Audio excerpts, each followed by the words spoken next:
le bruit du monde. Le monde parle fort, trop fort. Il parle même quand tu es fatigué. Il parle quand tu doutes. Il parle quand tu voudrais juste respirer. Mais au milieu de tout ce bruit, une question reste souvent sans réponse. Qu'est-ce que ton intérieur essaye de te dire? Le bruit du monde, ce n'est pas seulement le son, c'est la pression, les comparaisons, les attentes. On te dit comment réussir, on te dit qui tu dois devenir, on te dit à quel rythme vivre. Et sans t'en rendre compte, tu passes ta vie à répondre aux voix extérieures, ITCR, sans jamais écouter la tienne. Le monde t'applaudit quand tu avances vite, mais il ne se demande jamais si tu avances dans la bonne direction.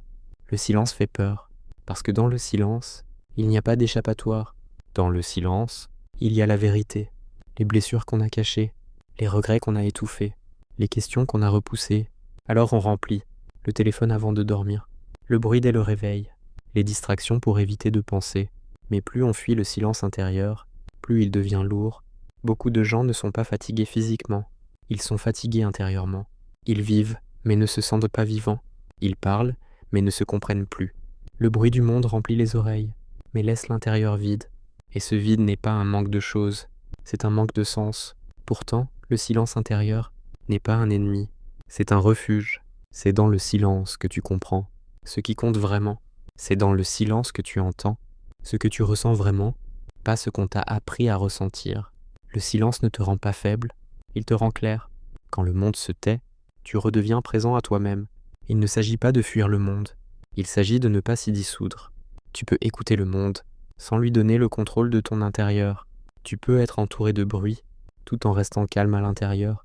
Le monde fera toujours du bruit.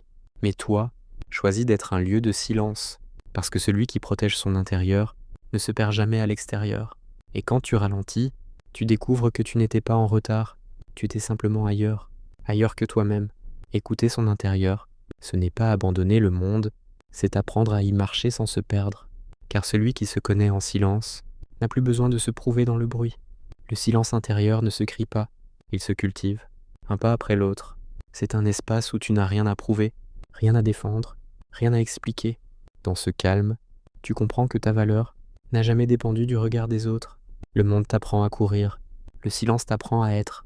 Et plus tu t'ancreras en toi, moins le chaos extérieur aura le pouvoir de te déraciner. Écouter ton intérieur, c'est retrouver le rythme de ta vie. Chaque silence est une victoire sur le chaos extérieur. Celui qui vit en paix avec lui-même ne se perd jamais dans le bruit du monde. Abonne-toi